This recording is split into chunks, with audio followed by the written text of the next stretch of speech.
Original post. Over the last 2.5 weeks, my girlfriend has bought close to 9 new pairs of lingerie. This is unusual because she bought some 7 new pairs somewhere at the beginning of April. Now, I don't mind a girl buying new lingerie, but this is unusual. She had close to 40 new pairs of lingerie, a count which keeps on decreasing every other day. Now, I take out the trash every given day, and I've observed that she hasn't thrown her old lingerie in the trash over the past week, while there's no trace of it anywhere in our apartment. And yet, she is missing 4 to 5 pairs from our common closet. She seems to act pretty normal. There's no dent in her daily routine, but it boggles me why she is on this lingerie shopping spree. It's not like she's amassing a stockpile of lingerie. Her lingerie count is somewhat unchanged from the time before this madness. I couldn't find a trace of her old lingerie. Am I being paranoid? Am I missing something here, feminine, that's otherwise normal? Should I ask her anything about it? And now for the comments before reading the update. But it boggles me why she is on this lingerie shopping spree. Have you tried asking her?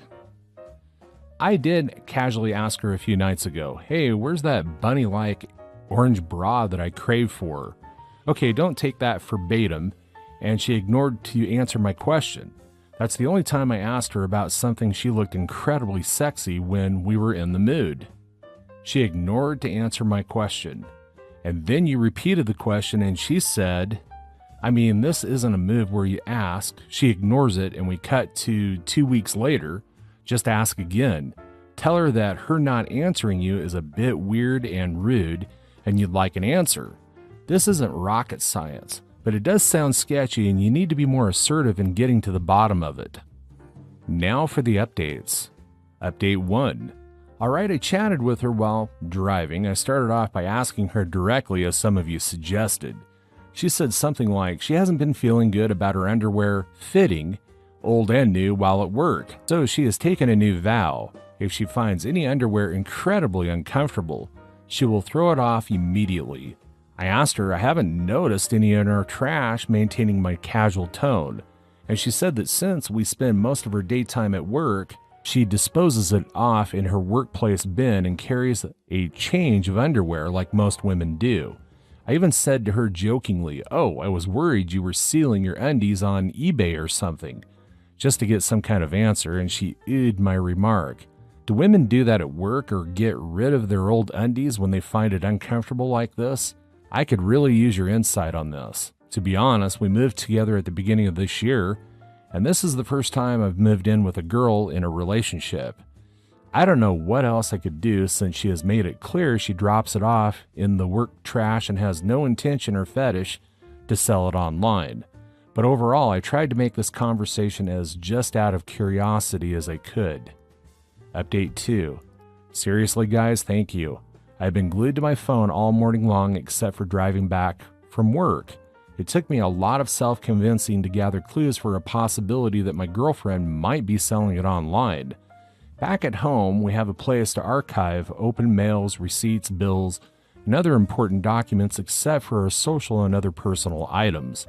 There were 6 receipts in total, 2 from Victoria's Secret and 3 from Target, and 1 from Macy's. Against my rough counting, she amassed some 28 to 30 pairs of new lingerie, including the one at the beginning of April. 2 of these receipts had Karen's name on it, my girlfriend's elder sister, and I believe Karen has some kind of rewards card from VS. That itself accounts for 40% of her new purchases. Till now, I thought she had probably purchased 15 pairs, give or take. I don't want to invade her privacy by sneaking her bank statements because that would be a bit over the line. I cannot believe that she spent $1,100 on lingerie over the past 45 days. That by itself is so fucking unusual. It's also odd that she hasn't paid using our red card at Target. We have Target app on our phones. I am calling my brother over to get some clarity. I don't know if it would be right to log into her laptop and see her browsing history to confirm if she's selling her underwear online. I am just numbed, ATM. I spoke to my brother and saw some of your comments. I've decided to confront her in person when she gets back home. I don't want to take any chances or let any form of miscommunication trigger chain reactions for questions that might be unwarranted to her. Update 3. You know you have one of those days when all hell breaks loose, and this one was for me. I skipped lunch break phone call in hopes I can talk to my girlfriend when she gets back home. Spoke to Karen and her mom in the meantime to ensure if she isn't in some kind of financial mess or other kind of trouble. But it takes one fucking truth to destroy it all. You guys, my girlfriend saw this post at work and she immediately knew it was me posting it here. I didn't realize this. Leaving the rest of her day off, some 4 hours ago, my girlfriend confessed that she was sleeping with some guy she met at her work gym since the beginning of March. Fuck me. She met this guy at her work gym some 8 months ago. This guy is not even from her workplace. He works at this other startup in a different building of this corporate park. She said things got all heated up late February after one afternoon. I thought she stopped going to the gym owing to her hectic schedule after her promotion late November. But there she was, going to the gym all along, from the day that she started sleeping with this guy. She told her coworkers she has switched gyms across the street. I haven't even cared to ask where they did it. The missing underwear, this is so messed up and sick. She had this realization midway in March that this was wrong. I don't know why I never saw this side of her, but she began buying new underwear and throwing it off as some fucking guilt ritual. She said she couldn't get off that guilt wearing the same underwear in bed with me as she worn hours earlier sleeping with that MF. Do you know how disgusting that feels? Who does this? Throw underwear away because you want to dust off the guilt from having worn it during sex with a guy that you've met and barely known? I was standstill, but I held up for the moment. She says she was confused and that she has backed away from this guy's advances since the past week. I don't believe any word of it. In fact, I don't think I want to believe what she said. Also, the tossing of her underwear at workplace was an excuse. Yes, because back then I was driving and she didn't know how to react or what to say, so she made that excuse up. And here I was worrying all day what it could be. I later called Karen because we were both emotionally drained. I didn't even wait a bit after she arrived. Even Karen was shocked by the ramble. She later called me because I had already left them in our apartment. It took me a while to get my thinking right and call my brother. I'll be crashing at his house for now. Honestly, I don't even want to see her face ever. How can someone lie so perfectly? How can someone be so cold that they show no emotional change or discomfort when sleeping with two people? What the F? She slept with me hours after she slept with that idiot, and throwing underwear was her means to get over that guilt. I don't understand her anymore. When she said it was all carnal, I didn't even know she believed in the notion of sleeping around with people for physical needs. She said she still loves me and this was just something that made her feel good. I don't even know what to interpret of that.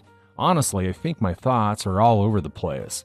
But thank you, I don't know if I could have known about this if it wasn't for this post. It was after dinner did I finally realize that that was trending on this sub, and this post made her take the midday train back home. I have so many questions. Part of me wants to see her again just to make sure she is all right. Part of me just doesn't want to ever see her again. I have so many questions, but I just avoided her by walking downstairs in no time. I had to ask my brother and his wife to pick some stuff off from home. Shit, this is all messed up. Final update. I have taken sick leave today. I just wanted to say a huge thanks to people who have commented to my post from yesterday. I wanted to let you guys know that I have read each and every comment up until late last night. If it wasn't for your awesome responses, I would have never even dared to ask her about her behavior in the first place, or would never come back home early to confront me about this after viewing that post on Reddit. I was able to get some sleep. Yes, I'm at my brother's place while she is staying with Karen, who is her sister, by the way. Karen reached out to me late last night and asked if we could meet early in the morning at a coffee shop and chat, so I did. We talked a lot about what happened yesterday. Since she partly confided in Karen about why she did what she did, here are some key takeaways. She doesn't know why she began sleeping with this guy in the first place, it just happened. She feels sorry for what she did to me and hopes we can work things out. She has already broken up with that guy a week ago. She felt it was wrong and there's no excuse for it. She asked Karen to buy stuff from VS using Karen's credit card because she felt it would be awkward to explain to me if we were reviewing her finances.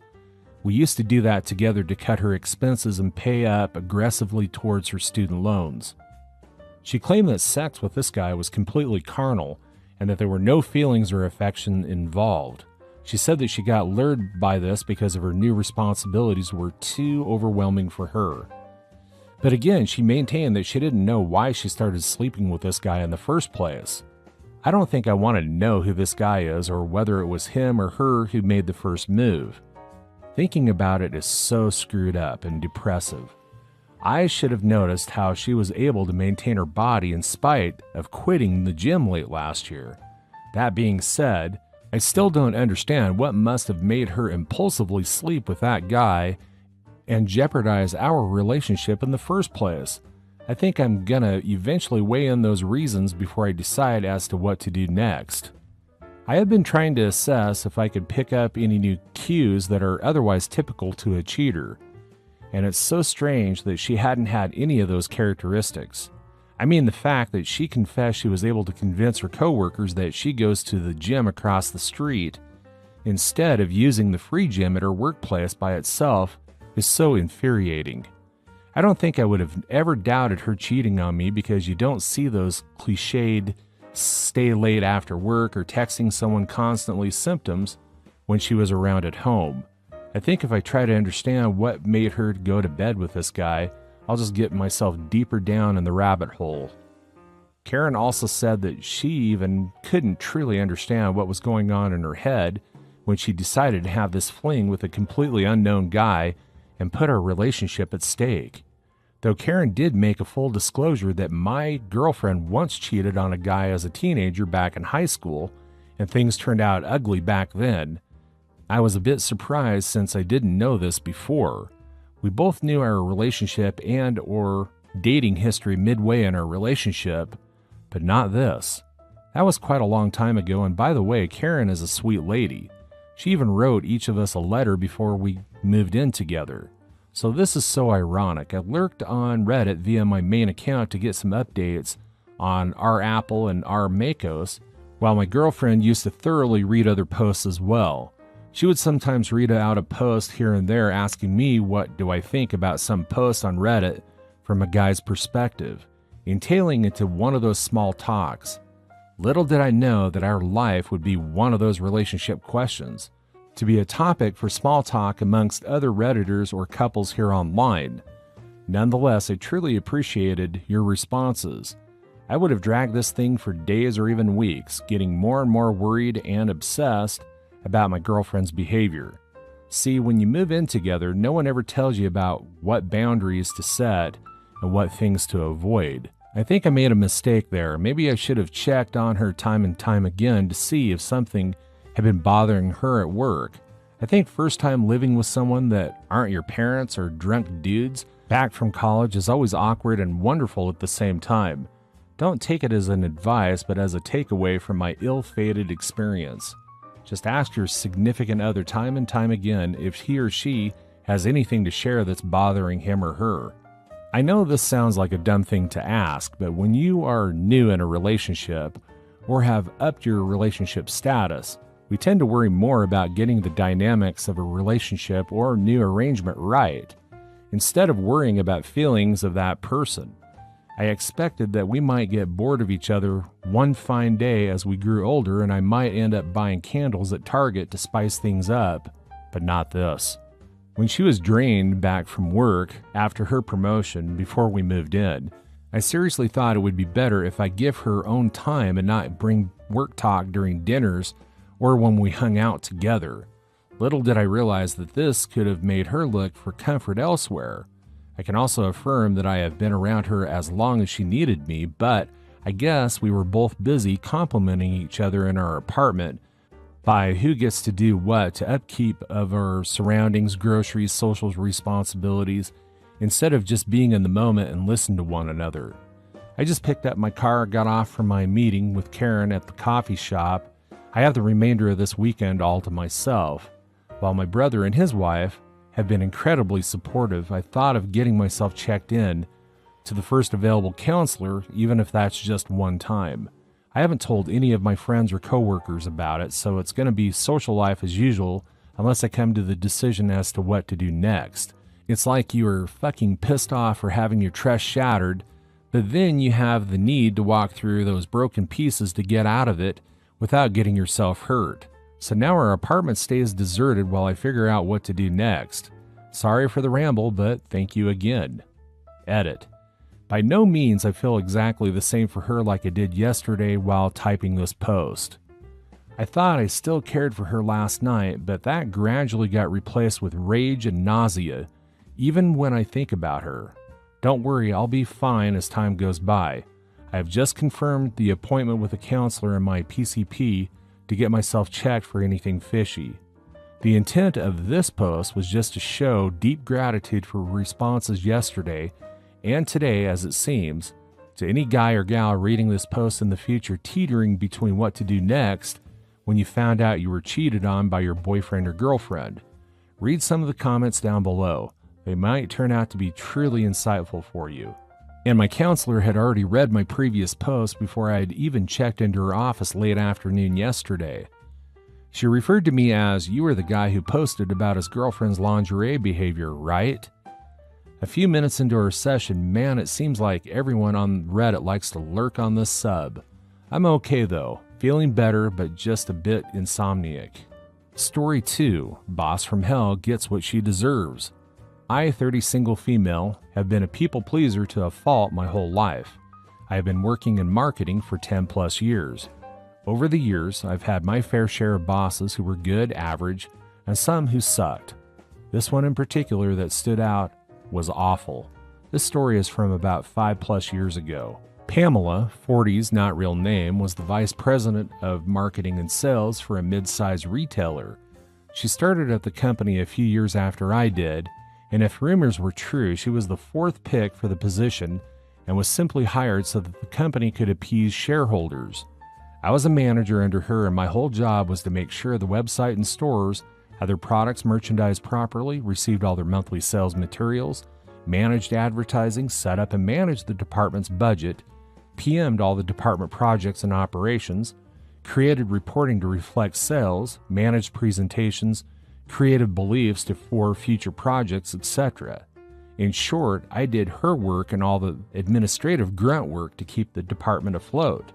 I managed all this because I had access to her email and many times sent emails on her behalf to keep the department functioning. She spent most of her time showing up after 10 a.m., taking business lunches and planning company parties. Don't even know why we did those, but I planned those too. I consistently questioned why she spent so much of her budget on these events when we didn't have the budget resources for any of it. Pamela told me to take from future months' budgets to pay for the current month's overspending. So at the start of every month, I had an original budget, and by the end of the month, I had in turn an edited budget, edited under Pamela's direction, that made it look like her spending was under control. This was important for later. I definitely made mistakes here and there being in charge of so many tasks and constantly found myself working 12-hour days split between being in the office and working after my kid went to bed. Weekend work was also done before my family woke up and after they went to bed. During Pamela's first major holiday season, sales were shit. She kept changing her mind on the visuals for the stores, kept bringing on new advertising and PR agencies to bring in sales. All these agencies consisted of her personal friends and ignored our buying and merchandise team's planned promotions for her own better ones. At this time, I'd been dealing with an ongoing infection that turned into sepsis and was hospitalized. The doctors and my husband said it was due to the stress of work and that I needed to take a break. As I recovered, I realized how much I was hurting myself, my family, and even the company that I work for. Eventually, my old habits got to me and I got my phone and checked mine and my boss's emails. What I found made my blood boil. First, I got a lovely bouquet of flowers from upper management and wishing me well, and I knew that Pamela organized the delivery. She sent her favorite flowers. I went to her inbox to put the receipt in the correct folder to send to accounting when I got back. At the top of her inbox from the past 3 days were emails clearly not related to business. What I found in her emails was Pamela emailing her personal friends griping on how I can't just shake off sepsis and get back to work. She also complained that she couldn't find any of my notes, spreadsheets, or documents for any of the work she was technically in charge of. They were on our shared drive labeled very clearly. Finally, I found an email where she sent a friend from a previous company asking for advice on how to bring in sales and save her job. In this log thread, this old colleague asked if there was anyone managing most of the work, and of course, she said it was I. This colleague explained that clearly it was my mismanagement that was causing the issues and that I could be blamed if sales didn't pull through by the end of the season. Pamela mentioned that I was in the hospital and repeated comments from her other email thread. This person said that she couldn't outright fire me because it could seem like retaliation because I needed to take emergency medical leave.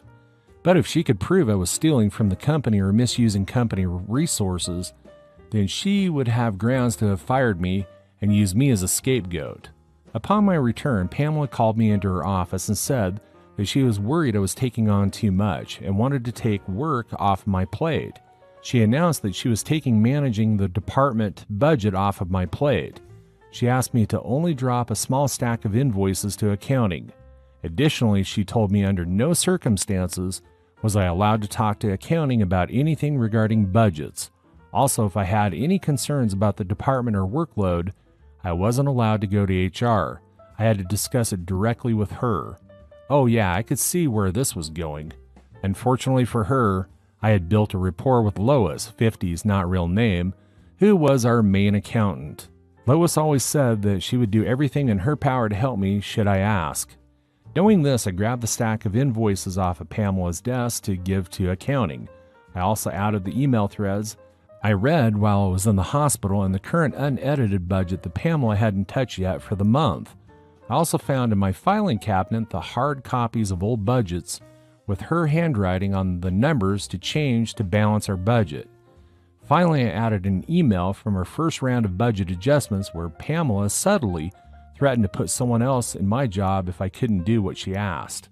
So I walked and dropped off the invoices to accounting when I bumped into Lois. She brought up the invoices and I sternly looked at her and said that she is the only one in our department that Lois is allowed to talk to about her budget and invoices.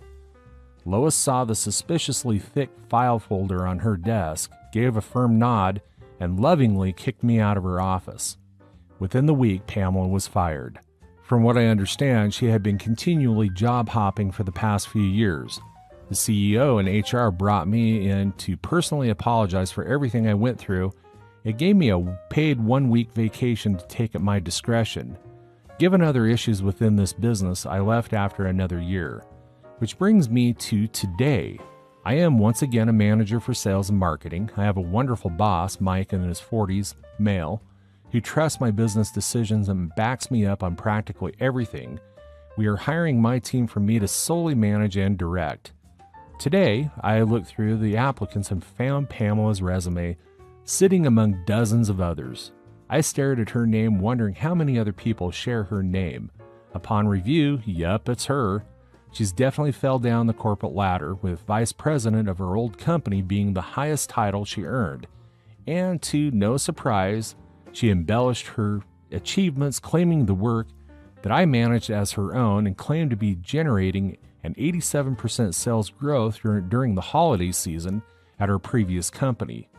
As a people pleaser who firmly believes in giving everyone a chance, it was never been so satisfying to click disqualified. Edit to those suggesting I interview her to see her reaction. I would have loved to seen her face as she walked in, but I felt it would have risked my boss's trust in my decision-making ability. Maybe I'll send a personally written rejection email. That's all for today. If you're enjoying this story, please like the video and share your thoughts in the comments section down below. Thank you.